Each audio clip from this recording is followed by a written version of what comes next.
Que Dieu, notre Père céleste, vous bénisse abondamment au nom merveilleux et puissant de Jésus-Christ et bienvenue à cette émission qui dit la parole de Dieu. C'est moi, votre frère Tito Mbanda. Prenez vos Bibles et allez avec moi dans les livres de Daniel, chapitre 6. Daniel, chapitre 6. La question d'aujourd'hui est la suivante. Quelle est la première chose qu'un croyant doit faire quand il ou elle se réveille chaque matin? Quelle est la première chose qu'un croyant ou une croyante doit faire quand il ou elle se réveille chaque matin? Pour répondre à cette question, nous devons aller dans la parole de Dieu pour observer la vie des hommes de Dieu.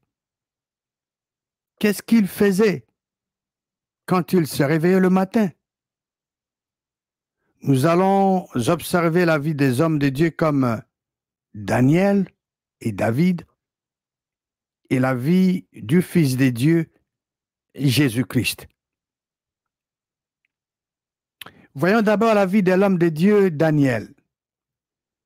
Nous allons dans la parole de Dieu pour examiner les Écritures concernant la vie de cet homme. Allons dans Daniel chapitre 6.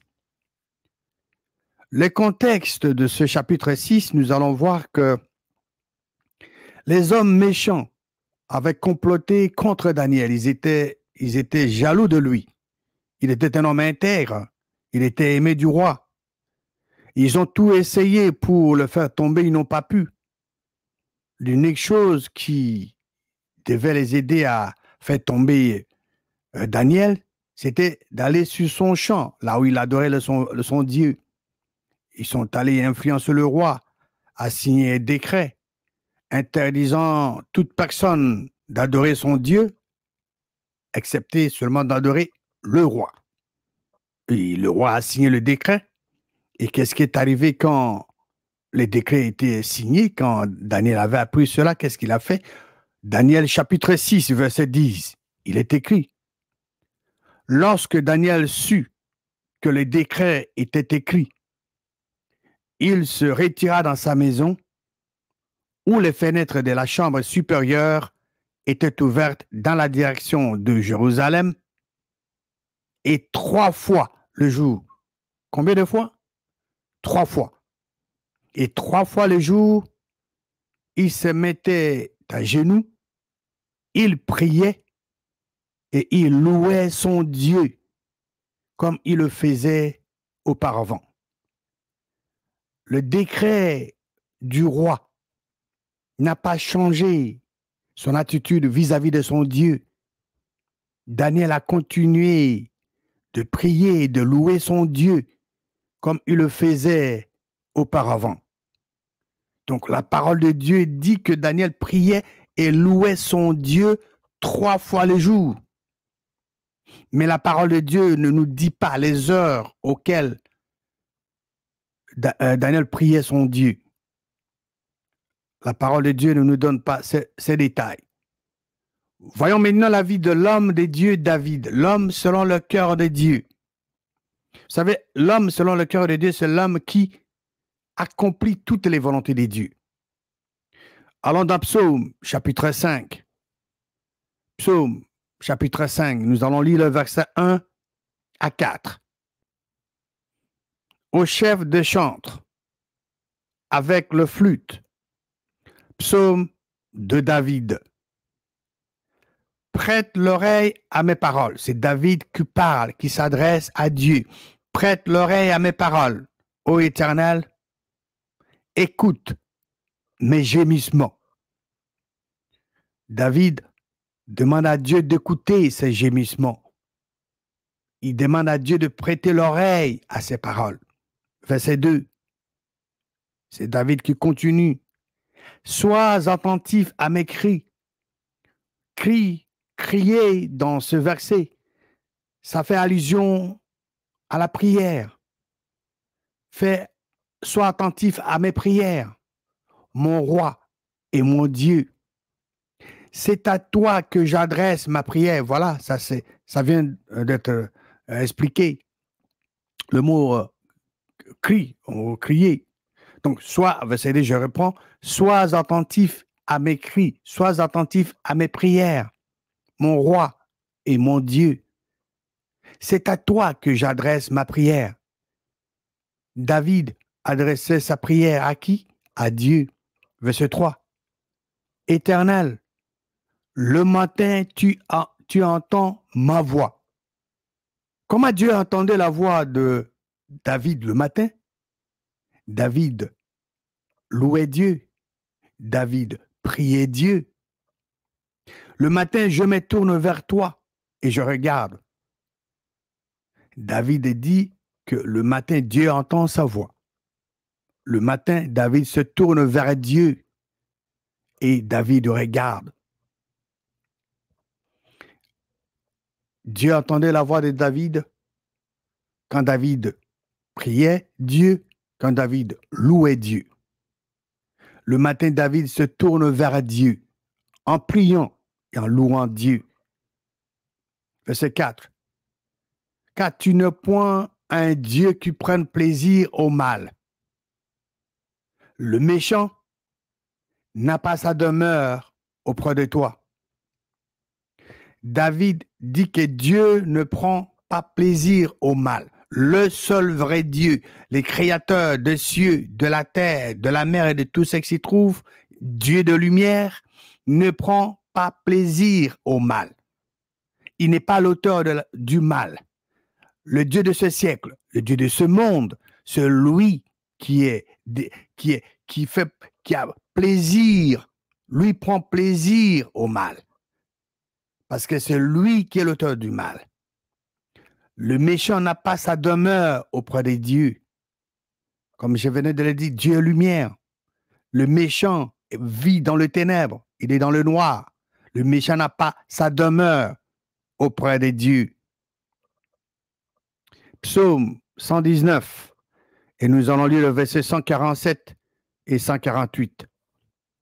Psaume 119, verset 147. Je dévance l'aurore et je crie. Le verbe crier revient ici. Je dévance l'aurore et je crie et je prie. Voilà.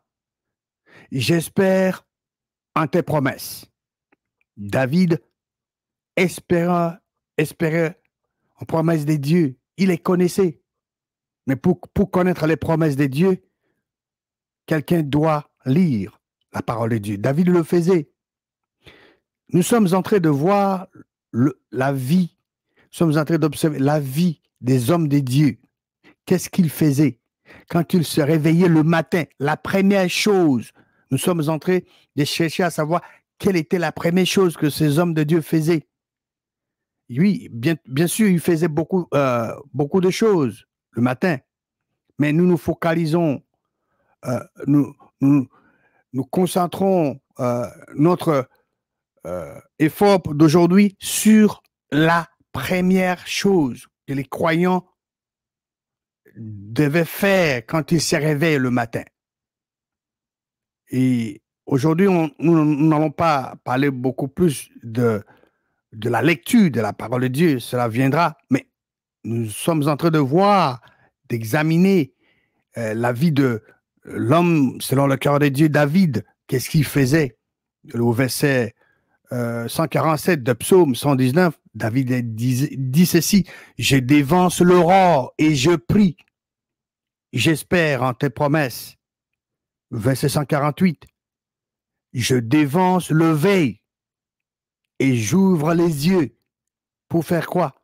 Pour méditer ta parole. Dieu a révélé cela à David pour que cela soit écrit pour notre instruction. Si vous n'avez pas l'habitude de dévancer le veille et ouvrir vos yeux pour méditer la parole, vous l'apprenez maintenant. Vous pouvez aussi adopter, incorporer ce style de vie dans votre propre vie pour que vous puissiez aussi faire la même chose et être béni. C'est un principe de la parole de Dieu. Et quand vous agissez selon la parole de Dieu, vous recevez de bénédictions promises pour l'application de ce principe. Le psaume 119, versets 147 et 148, lisons ces deux versets dans la Bible du Semeur. Qu'est-ce que la Bible du Semeur dit? Je me lève avant l'aube pour implorer ton aide. J'ai fait confiance à ta parole. Donc, je me lève avant l'aube. Voilà, c'est ce que faisait David. C'était ça son style de vie. Il s'est levé avant l'aube pour implorer l'aide de Dieu. David faisait confiance à la parole de Dieu. La parole de Dieu est la vérité. Et Dieu a magnifié sa parole au-dessus de toute sa renommée. Avant la fin de veille de la nuit, mes yeux sont déjà éveillés pour méditer sur tes paroles. Méditer, c'est de prononcer la parole à soi-même, dire la parole à soi-même. David il dit ici que il s'élève avant l'aube pour implorer l'aide de Dieu. David fait confiance à la parole de Dieu. Avant la fin de veille de la nuit, les yeux de David étaient déjà éveillés pour méditer les paroles de Dieu. Les paroles de la parole de Dieu. C'est ce qu'il faisait. Donc nous sommes en train de voir la vie de l'homme de Dieu, David. L'homme selon le cœur de Dieu.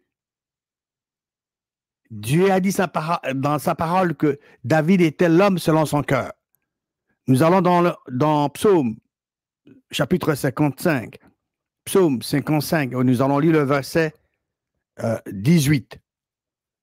Il est écrit, le soir, le matin et à midi, je soupire et je gémis, et il entendra ma voix. Dans ce verset, nous voyons les temps de prière dans l'Ancien Testament.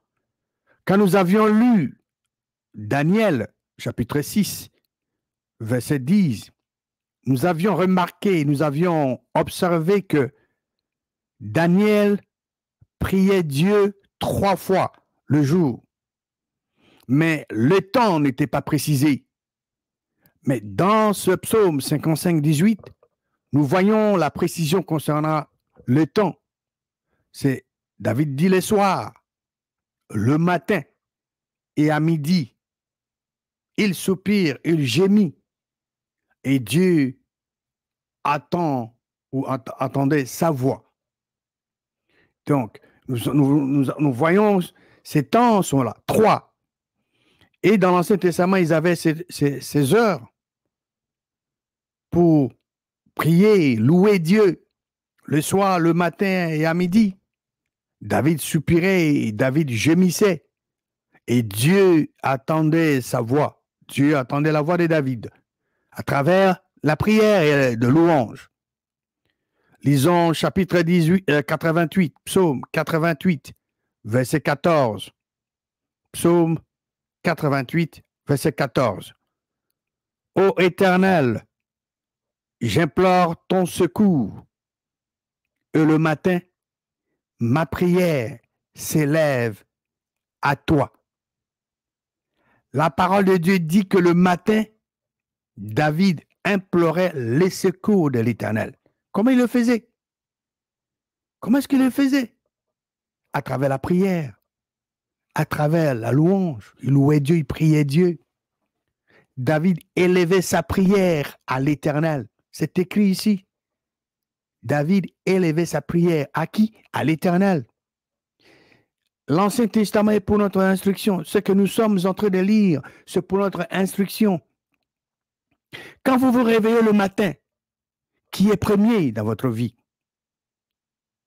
Quand vous vous réveillez le matin, vos pensées sont sur quoi? Sont sur qui? Quand vous vous réveillez le matin, vous pensez d'abord à votre ventre? Si c'est ce que vous pensez, si c'est le ventre qui vient en première position quand vous vous réveillez, votre ventre devient votre Dieu. Quand vous vous réveillez, vos pensées vont d'abord vers quoi? Votre travail. Parce que le chef vous a donné le travail hier, vous avez oublié. Le travail devient votre Dieu. Rien d'autre ne peut prendre la place du vrai Dieu. Nous sommes en train de voir la vie de David. Dieu était en première position dans sa vie. Quand il se réveillait, il dévançait l'aurore pour ouvrir ses yeux, méditer la parole de Dieu, louer Dieu, prier Dieu. Nous pouvons aussi élever notre prière à Dieu. Chaque matin, nous pouvons implorer les secours de l'Éternel. C'est disponible. Nous pouvons intégrer ces styles de vie dans notre style de vie personnel pour que nous puissions louer Dieu, prier Dieu chaque matin. La première chose que nous devons faire dans notre vie de chaque jour. Voyons la vie du Fils unique de Dieu, Jésus-Christ, qui est notre exemple, qui est notre modèle, que nous devons copier, imiter. Et en lisant la vie de David, comme on a vu dans ce verset, être debout très tôt le matin, chaque matin, quand il fait encore très sombre, pour se retirer dans un lieu désert pour prier Dieu et lire sa parole était le style de vie de Jésus-Christ. Nous allons le voir. Comme je venais de le souligner, aujourd'hui, nous n'allons pas nous focaliser sur la lecture de la parole de Dieu qui est aussi nécessaire quand nous nous réveillons le matin. Mais je suis en train de partager la parole de Dieu sur la première chose nécessaire, importante, la première chose qu'un croyant doit faire ou une croyante doit faire quand il ou elle se réveille le matin. C'est ce que nous sommes en train de voir, à travers cet enseignement. Allons dans l'évangile de Marc, chapitre 1. Marc, chapitre 1. Et nous allons lire le verset 35. Ça parle de Jésus-Christ. Vers le matin, pendant qu'il faisait encore très sombre, Jésus-Christ, se leva et sortit pour aller dans un lieu désert où il pria. La parole de Dieu dit que vers le matin, pendant qu'il faisait encore comment? Très sombre. Qu'est-ce que Jésus-Christ a fait? Jésus-Christ se leva et sortit pour aller dans un lieu désert où il pria. Dieu ne prie pas, mais Jésus-Christ, le Fils de Dieu, priait, comme nous venons de le voir. Jésus-Christ, quand il faisait encore noir, très, très sombre, Jésus-Christ se leva et sortit pour aller dans un lieu désert où il pria. Dieu était la première priorité pour Jésus-Christ. Quelle est votre priorité? Quelle est votre première priorité de chaque jour? Quand vous vous réveillez le matin, qui est premier dans votre vie? Dieu doit être premier dans votre vie de chaque jour. Quand vous vous réveillez, Dieu doit être premier. Nous sommes en train de voir la vie du Fils unique de Dieu, Jésus-Christ, notre modèle, notre exemple. Allons dans l'évangile de Luc, chapitre 5, et nous allons lire le verset 16. Luc, chapitre 5, verset 16. Et lui, se référant à Jésus-Christ, il se retirait dans le désert et priait. C'était l'habitude de Jésus-Christ de se retirer dans le désert et prier. La parole de Dieu parle de l'imparfait. Il se retirait dans le désert et priait. C'était une habitude continuelle. C'est ce qu'il faisait. C'était son style de vie. Vous pouvez aussi le faire. Si le Fils unique de Dieu le faisait, cela veut dire que c'était vraiment important pour lui de passer le temps avec son Père céleste. Vous pouvez aussi le faire. Vous pouvez aussi l'intégrer dans votre style de vie de chaque jour. Quand vous vous réveillez, c'est ce que vous faites aussi. Vous vous retirez dans un lieu où vous ne serez pas dérangé pour passer de temps de qualité avec votre Père Céleste, le vrai Dieu. La parole de Dieu dit que Jésus-Christ avait l'habitude de se retirer dans le désert et il priait. Allons dans Matthieu, chapitre 14, verset 23. Matthieu, évangile de Matthieu, chapitre 14, verset 23. Jésus-Christ a eu une intense activité la journée. Il a demandé à ses disciples de s'embarquer et aller avant lui, pendant que lui va renvoyer la foule. Verset 23. Quand il a renvoyé la foule, Jésus-Christ monta sur la montagne pour faire quoi? Pour prier à l'écart. Et comme le soir était venu, il était là seul. Après une longue journée de travail, et après avoir renvoyé la foule, Jésus-Christ monta sur la montagne pour prier à l'écart. Pour aller prier qui? Dieu, son Père, qui l'a envoyé. Dieu, le créateur des cieux, de la terre, de la mer, de tout ce qui s'y trouve. Dieu ne prie point. Les hommes et les femmes prient Dieu. Jésus-Christ priait son Père, Dieu. Et la parole de Dieu que c'était dans la soirée. Voilà, nous avions lu dans Marc 1, 35, très tôt le matin quand il faisait encore sombre, Jésus-Christ était sorti pour aller dans un lieu désert où il pria. Ici, après une longue journée d'activité, avant d'aller se reposer, la parole de Dieu nous montre ici qu'il s'est retiré, il était monté sur une montagne pour prier à l'écart. Et c'était dans la soirée. Il était là seul, il passait le temps de qualité avec son Père. Et c'est ce que nous pouvons faire aussi aujourd'hui. Nous devons imiter, nous pouvons copier, insérer ce que Jésus-Christ faisait dans notre style de vie de chaque jour. Si le Fils unique de Dieu avait pris son temps de louer son Père, prier Dieu le matin, alors cela doit faire partie de notre style de vie de chaque jour, parce que c'est vraiment important. Comme vous pouvez le remarquer, ces hommes de Dieu étaient debout très tôt le matin pour adorer Dieu. On a vu ça, l'exemple de l'homme selon le cœur de Dieu, David, et nous l'avons vu aussi avec le Fils unique de Dieu, Jésus-Christ. Ces hommes de Dieu étaient fidèles à prier Dieu aux heures de prière exigées ou requises dans l'Ancien Testament. Être debout, donc très tôt le matin, chaque matin, matin après matin, quand il fait encore très sombre, pour se retirer dans un lieu isolé pour prier Dieu, était le style de vie des hommes de Dieu que nous venons de voir dans la parole de Dieu. L'homme de Dieu comme David, comme le Fils unique de Dieu, Jésus-Christ, qui est notre exemple, qui est notre modèle à suivre.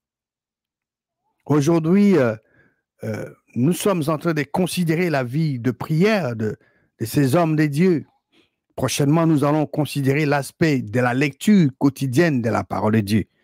Aujourd'hui, nous voulons bien que nous puissions comprendre que quand nous nous réveillons le matin, Dieu doit occuper notre intelligence. Dieu doit occuper la première place, la première position.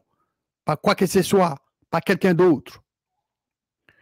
Quelle est la première chose qu'un croyant ou une croyante doit faire quand il ou elle se réveille chaque matin?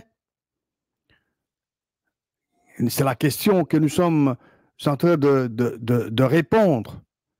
C'est vraiment très, très important que nous puissions considérer cela et avoir des réponses sûres. Qu'est-ce qu'on peut faire pratiquement?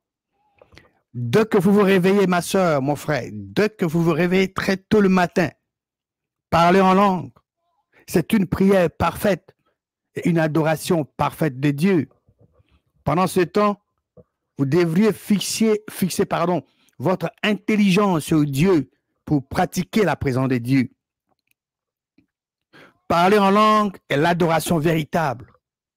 C'est l'unique façon d'adorer Dieu en esprit.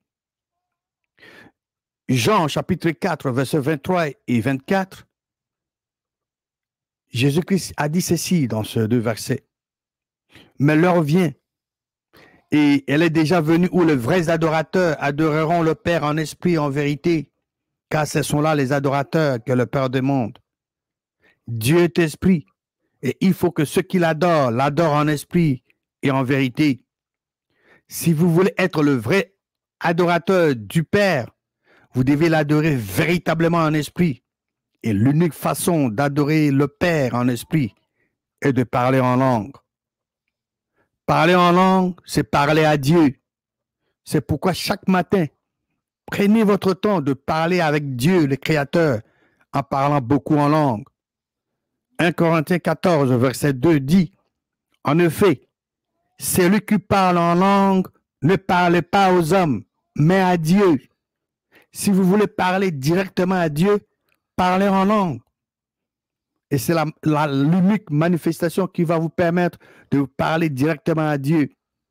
Donc, si vous ne parlez pas en langue, mais lisez la volonté de Dieu pour tous les croyants au verset 5 de 1 Corinthiens 14. 1 Corinthiens 14, verset 5. Dieu dit ceci, « Je désire que vous parliez tous en langue. » La volonté de Dieu est que tous parlent en langue. Pourquoi? Parce que toute personne qui est née de nouveau a la capacité de manifester les 9 manifestations du Saint-Esprit. Et l'une de ces manifestations, c'est le parler en langue, qui est une manifestation pour adorer Dieu en esprit. Et ça se passe dans la vie privée de prière du croyant ou de la croyante. Dans notre administration, nous avons 2 sortes de prières. Depuis le jour de la Pentecôte, nous avons 2 sortes de prières. Dans l'Ancien Testament, il n'avait qu'une seule, une seule façon de prier Dieu, c'était par l'intelligence. Mais depuis le jour de la Pentecôte, nous avons 2. 1 Corinthiens chapitre 14, versets 14 et 15 disent ceci. « Car si je prie en langue, mon esprit est en prière. » Vous voyez, quand vous parlez en langue, votre esprit est en prière. Mais ton intelligence demeure stérile. Que faire donc? L'apôtre Paul dit, je prierai par l'esprit, mais je prierai aussi avec l'intelligence. Prier par l'esprit, c'est parler en langue. Je chanterai par l'esprit, mais je chanterai aussi avec l'intelligence. Donc, dans ces 2 versets, 14 et 15, nous avons 2 sortes de prières. Prière par l'esprit et prière par intelligence. Nous vous exhortons de prier Dieu en esprit en parlant beaucoup en langue. La prière en esprit est parfaite. C'est ce que dit la parole de Dieu dans Romains chapitre 8 et au verset 26. Il est dit, de même aussi l'esprit nous aide dans notre faiblesse, car nous ne savons pas ce qu'il nous convient de demander dans nos prières. Notre faiblesse est que nous ne savons pas ce qu'il nous convient de demander dans nos prières, mais l'Esprit lui-même intercède par des soupirs inexprimables. L'Esprit de Dieu en nous intercède. L'Esprit de Dieu en nous connaît nos besoins et intercède pour nous. Durant la journée, vous êtes aussi censé prier sans cesse par l'Esprit. Dans notre administration, nous n'avons pas des heures de prière, mais nous ne pouvons pas faire moins que ce que faisaient les gens, les hommes de Dieu dans l'Ancien Testament. Ils priaient 3 fois. Donc, tout au long de la journée, vous êtes aussi censé prier sans cesse par l'Esprit en parlant silencieusement en langue. 1 Thessaloniciens chapitre 5, verset 17, il dit, « Priez sans cesse. » Voilà, nous prions sans cesse. Et même dans l'Ancien Testament, les hommes de Dieu avaient développé ce style de vie de prier sans cesse, silencieusement, avec l'intelligence, et se sont appliqués à cette discipline quotidienne.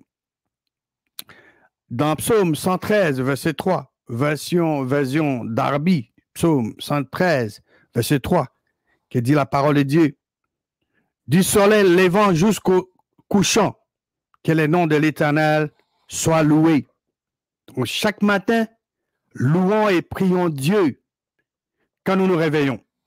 Nous avions vu dans la parole de Dieu, dans l'Ancien Testament, David et Daniel priaient les soirs, le matin et le midi. Nous avions vu Jésus-Christ prier très tôt matin, quand il faisait encore sombre. Et les soirs, après une longue journée de travail, Jésus-Christ s'était retiré sur une montagne pour prier à l'écart. Daniel et David priaient Dieu 3 fois le jour. Mais nous pouvons aujourd'hui prier Dieu sans cesse. C'est pourquoi chaque matin, gardons Dieu en première position dans notre vie. Louons et prions Dieu, les créateurs, pour notre propre bénédiction. Que Dieu, le Père céleste, vous bénisse abondamment au nom puissant et inégalable de Jésus-Christ.